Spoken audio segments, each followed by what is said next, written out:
Hello dear students, welcome to the channel. I hope you all are fine and doing well. In this class we are going to solve remaining questions of exercise 11a. Let's begin with question number 5. Question number 5. In the adjoining figure name first 4 pairs of intersecting lines, second 4 collinear points, third 3 non-collinear points, 4 3 concurrent lines and fifth 3 lines whose point of intersection is P. और इस figure को देखकर हमें इन 5 questions के answers देने हैं। तो एक बार ड्रॉ कर लेते हैं इसे। तो पहले लाइन कौन कौन सी मैं आपको बता दूं। एक लाइन ए बी है, एक इधर एरो बना है, बी के इधर एरो बना है, तो एक लाइन ए बी हो गई। ऐसी एक लाइन सी डी है, 2 लाइन्स ये हो गई। P Q third line, R S fourth line और एक लाइन पी एस है। तो यहाँ पर 5 लाइन्स ड्रॉ की हुई हैं। तो आपको देखना है कि 5 लाइन्स हैं। अब 1 बाय 1 हम क्वेश्चंस के आंसर देंगे। पहले पूछा गया है 4 पेयर्स ऑफ इंटरसेक्टिंग लाइंस। तो इंटरसेक्टिंग लाइंस वो होती हैं जो किसी एक पॉइंट पर मिलती हैं। तो देखिए यहां पर ए बी और पी क्यू यहां पर मिल रही हैं लाइंस।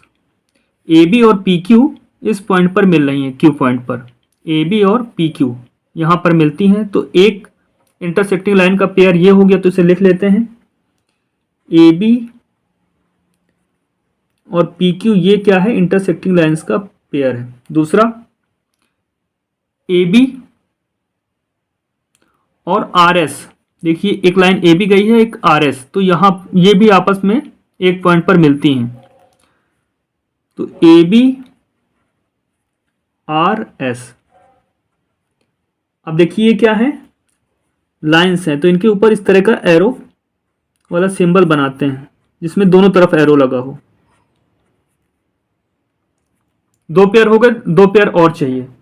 अब देखिए सी डी एक लाइन है, एक लाइन पी क्यू है, तो सी डी और पी क्यू भी यहां पर इंटरसेक्ट करती हैं, क्रॉस करती हैं। तो एक पेयर ये हो गया C D and P Q.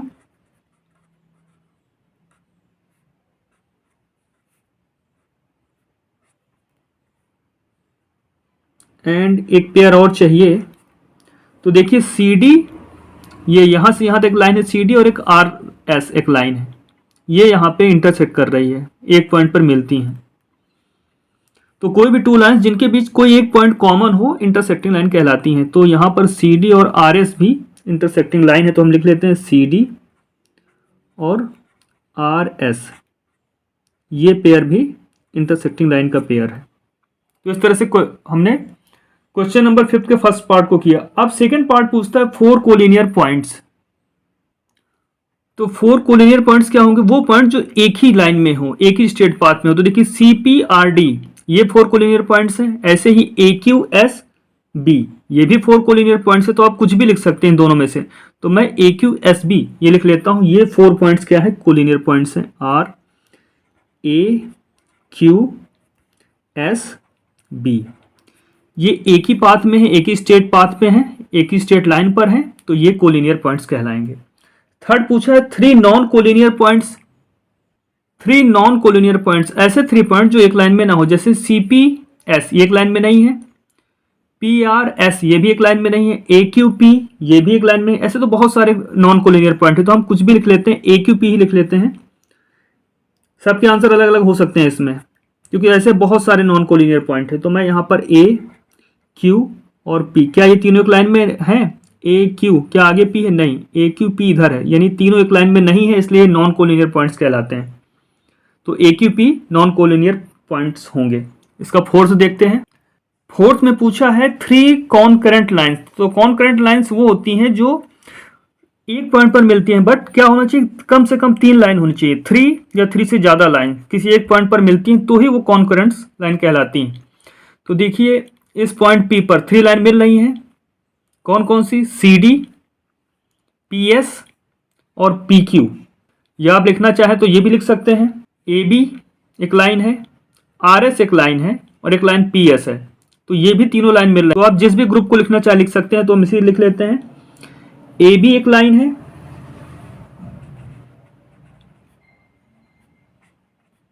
Intersect कर रही है, आर एस कर रही है, कम से कम 3 लाइन्स एक पॉइंट से पास होनी चाहिए, तभी वो कॉनकरेंट लाइन्स कहलाएंगी। तो ए बी हो गया, आर एस हो गया और एक लाइन क्या हो गई, P S.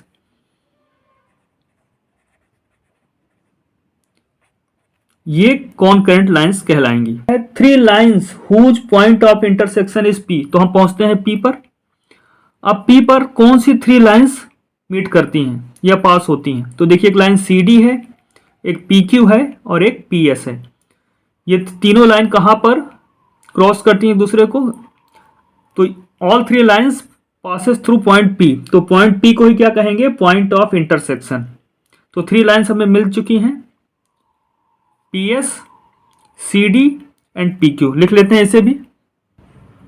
3 lines whose point of intersection is P R CD, PQ and PS। इस तरह से क्वेश्चन नंबर 5 कंप्लीट होता है। आइए देखते हैं next question. Question number 6, mark 3 non collinear points ABC। 3 ऐसे नॉन कोलिनियर पॉइंट्स हमें लेने हैं ABC, यानी कि तीनों एक लाइन में नहीं होंगे। और lines through these points taking 2 at a time. फिर 2 पॉइंट्स एक बार में लेना है और लाइंस को ड्रॉ करना है और उन लाइंस का आपको नाम बताना है।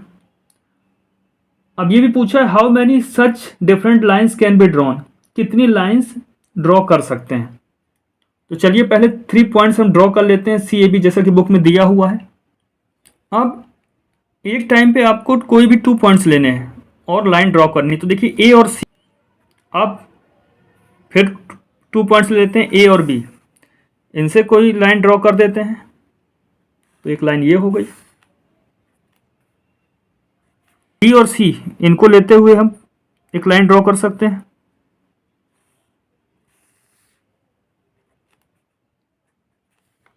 क्या और कोई 2 पॉइंट्स बचे हुए हैं जिनको लेके हम लाइन ड्रॉ कर सकते हैं? तो नहीं, केवल ये 3 लाइन्स ही हम ड्रॉ कर पा रहे हैं और नेम क्या होंगे वो लिख लेते हैं।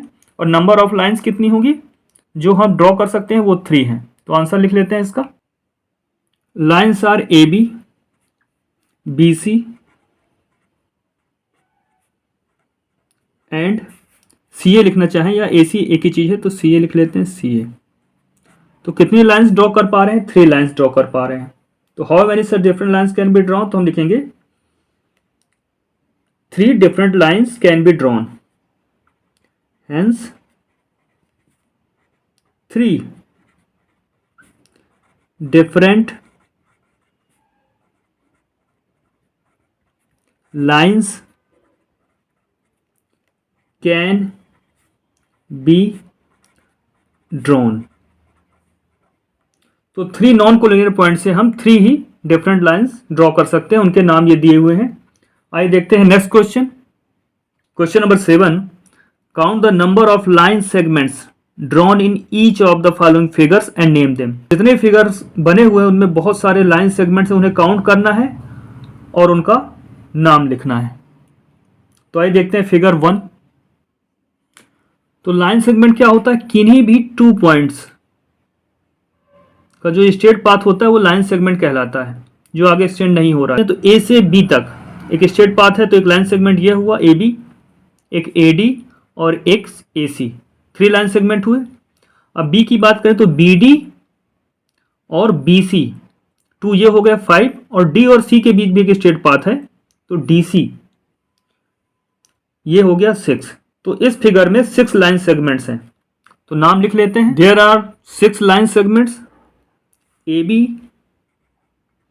लाइन सेगमेंट रिप्रेजेंट करने के लिए उसके ऊपर ये ऐसा सिंबल बना देते हैं। AD, AC, जो भी 2 पॉइंट्स हैं जिनके बीच स्ट्रेट पाथ है उन्हीं को लिखना है। अब B और D के बीच एक स्ट्रेट पाथ है तो BD हुआ, एक BC हुआ, एंड 2 पॉइंट्स क्या है? D और C, इनके बीच भी स्ट्रेट पाथ है तो DC। तो फिगर 1 में 6 लाइन सेगमेंट। अब इस फिगर में 10 लाइन सेगमेंट्स हैं। कैसे? तो पहले ये जो क्वाड्रिलेटर बना इसकी बाउंड्री देख लीजिए, AB, BC, CD और DA, 4 ये लिख लीजिए, AB, BC, CD, DA, CD, DA, DA, AD एक ही चीज़ है। अब इसके ऊपर ये सिंबल बना देते हैं, लाइन सेगमेंट है तो, और मैंने कलरफुल बनाया हुआ, तो आपको कलर में नहीं करना है। इस तरह से आपको जो भी पेन यूज कर रहे हैं उसी पेन से लिखना है। ये कलरफुल अगर फिगर बनाता हूँ मैं किसी भी डायग्राम को समझाने के लिए या कुछ भी, तो वो केवल समझाने के लिए। कॉपी में आपको इस तरह से नहीं बनाना है, कॉपी में आपको ब्लैक या ब्लू पेन जिसका भी यूज करते हैं उसी से बनाना है। तो देखिए 4 ये हो गए। अब ए सी और बी डी ये डायगोनल हो गए इस क्वाड्रिलेटरल के, तो इनका भी लिख लेते हैं ए सी और बी डी, ये हो गए 6। अब 4 कौन से हैं? अब ये देखिए इसका जो ये इंटरसेक्शन है डायगोनल का, यहाँ से ओ से ओ सी, ओ बी, ओ ए और ओ डी, 4 लाइन सेगमेंट ये बनते हैं, तो इनको भी लिख लेते हैं O A, O B, O C and O D. तो यहां पे देखिए 2 ट्रायंगल बनना है, एक ट्रायंगल ए बी एफ है और दूसरा डी ई सी। एक को मैंने ग्रीन कलर से दिखा दिया, दूसरे को रेड कलर से दिखा दिया है। तो 3 ट्रायंगल है, तो कितनी साइड्स होती हैं? ये लाइन सेगमेंट बनेंगे उसमें 3, और दूसरा ट्रायंगल ये दिया है तो इसमें भी 3 बनेंगे, टोटल 6 लाइन सेगमेंट्स होंगे। चलिए नाम लिख लेते हैं उनका। तो पॉइंट ए को लेके चलते हैं, ए बी एक ये हो गया, ऐसे ही ए और एफ एक लाइन सेगमेंट हुआ। अब ए के बाद बी पॉइंट लेके चलते हैं, तो बी ए या ए बी कहें तो हो चुका है बी एफ, एक बी एफ हो गया।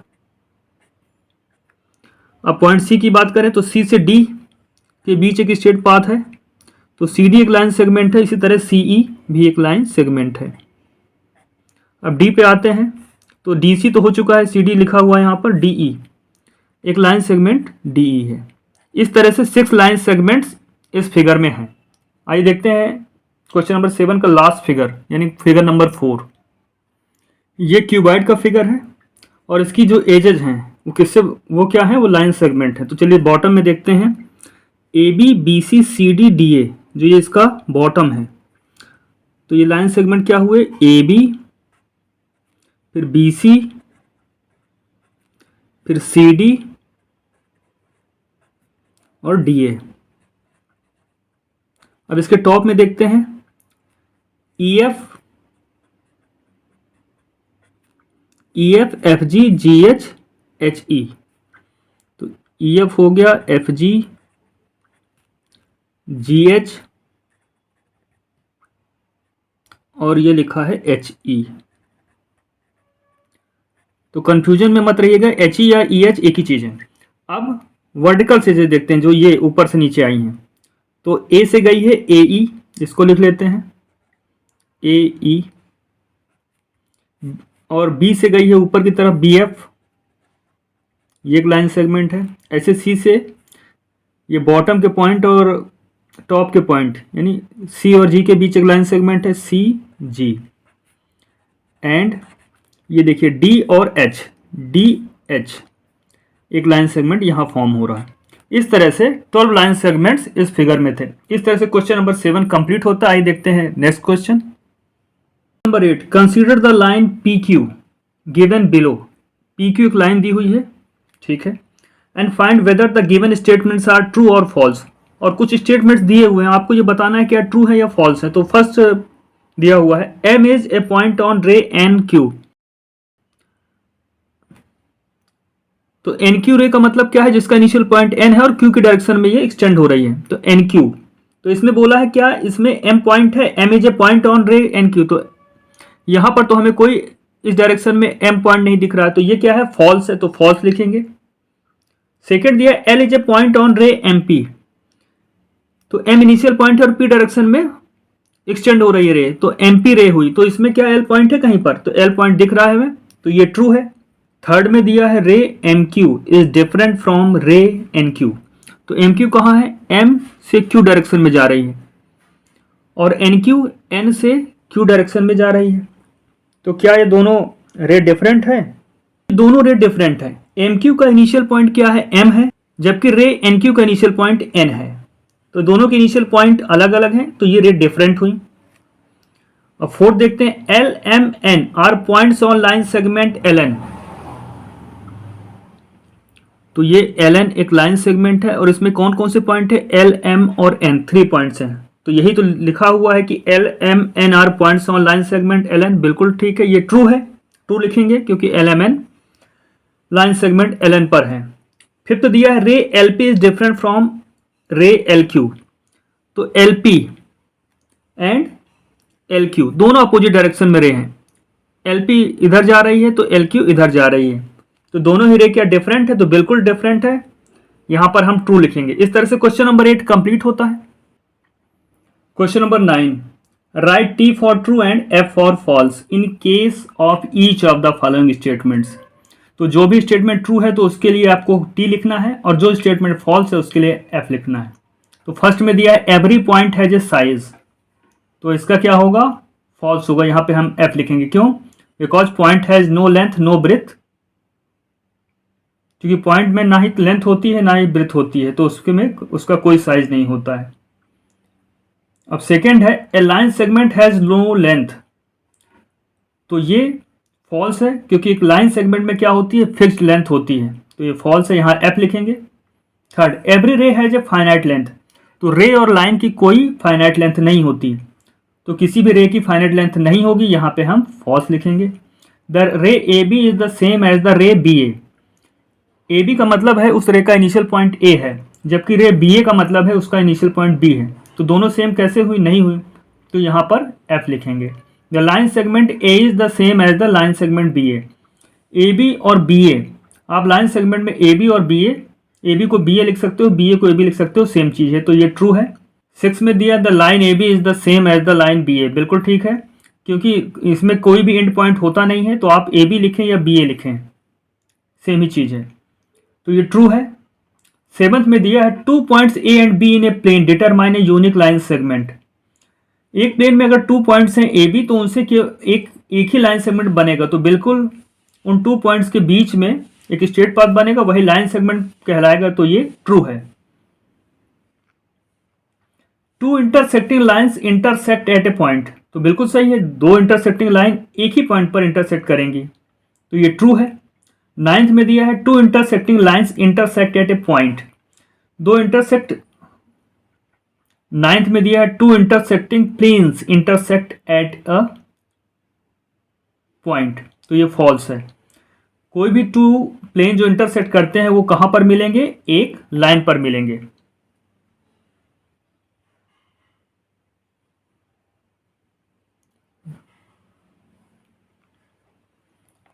तो ये फॉल्स है।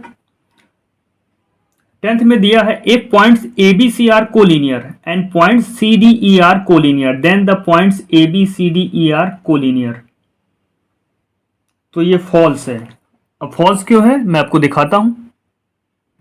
तो देखिए यहां पर ABC कोलिनियर पॉइंट है, ये एक ही स्ट्रेट पाथ में है, ठीक है।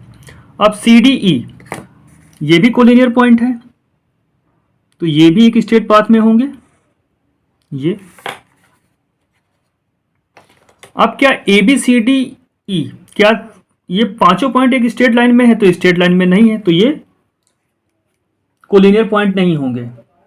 ABC कोलिनियर पॉइंट है, CDE कोलिनियर पॉइंट है, बट ABC कोलिनियर पॉइंट है, CDE कोलिनियर पॉइंट है, बट अगर ये कहा जाए कि ABCDE पांचों पॉइंट ये 5 पॉइंट्स कोलिनियर हैं, तो ऐसा नहीं, ये पांचों पॉइंट एक लाइन में नहीं है, तो ये फॉल्स है, इसको हम फॉल्स लिखेंगे। 11th में दिया है 1 एंड ओनली 1 रे can be drawn with A given and point, अगर एक एंड पॉइंट दिया है उससे आप केवल एक और एक ही रे ड्रॉ कर सकते हैं, तो ये फॉल्स है। कैसे? देखिए इसको, यहां पर एक पॉइंट O है, एक एंड पॉइंट, इससे मैं एक रे ड्रॉ कर रहा हूं,